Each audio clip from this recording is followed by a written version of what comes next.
പിതാവിൻ്റെയും പുത്രൻ്റെയും പരിശുദ്ധാത്മാവിൻ്റെയും നാമത്തിൽ ആമേൻ.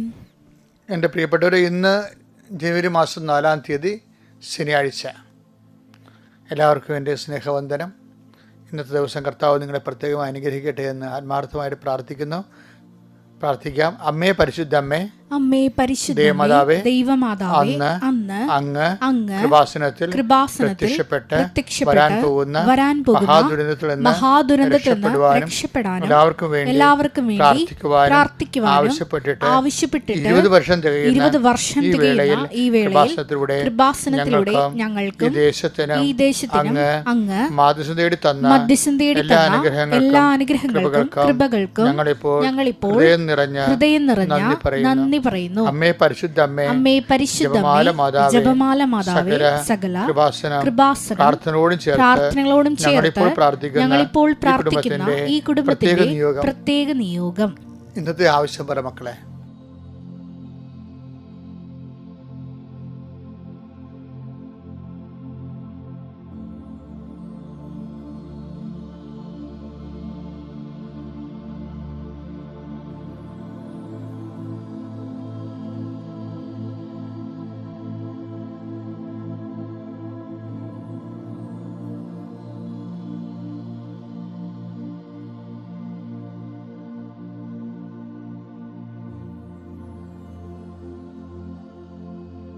അമ്മയുടെ പ്രത്യക്ഷീകരണത്തിന്റെ ഈ ദ്വാദശക വേളയിൽ ഞങ്ങൾക്ക് സാധിച്ചു തരുവാൻ കനിയണമേ.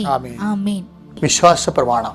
സർവശക്തനായ പിതാവും ആകാശത്തിന്റെയും ഭൂമിയുടെയും സൃഷ്ടാവുമായ ദൈവത്തിൽ ഞാൻ വിശ്വസിക്കുന്നു. അവിടുത്തെ ഏകപുത്രനും ഞങ്ങളുടെ കർത്താവുമായ ഈശോമിശിഹായിലും ഞാൻ വിശ്വസിക്കുന്നു.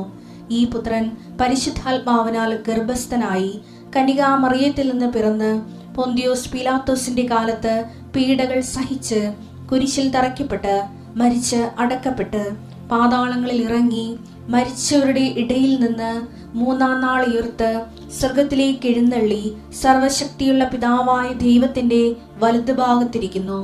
അവിടെ നിന്ന് ജീവിക്കുന്നവരെയും മരിച്ചവരെയും വിധിക്കുവാൻ വരുമെന്നും ഞാൻ വിശ്വസിക്കുന്നു. പരിശുദ്ധാത്മാവിലും ഞാൻ വിശ്വസിക്കുന്നു. വിശുദ്ധ കത്തോലിക്കാ സഭയിലും പുണ്യവാന്മാരുടെ ഐക്യത്തിലും പാപങ്ങളുടെ മോചനത്തിലും ശരീരത്തിന്റെ ഉയർപ്പിലും നിത്യമായ ജീവിതത്തിലും ഞാൻ വിശ്വസിക്കുന്നു. ആമേൻ. സ്വർഗ്ഗസ്ഥനായ ഞങ്ങളുടെ പിതാവേ, അങ്ങയുടെ നാമം പൂജിതമാകണമേ. അങ്ങയുടെ രാജ്യം വരണമേ. അങ്ങയുടെ തിരുമനസ് സ്വർഗത്തിലെ പോലെ ഭൂമിയിലും ആകണമേ. അന്നു വേണ്ടുന്ന ആഹാരം ഇന്ന് ഞങ്ങൾക്ക്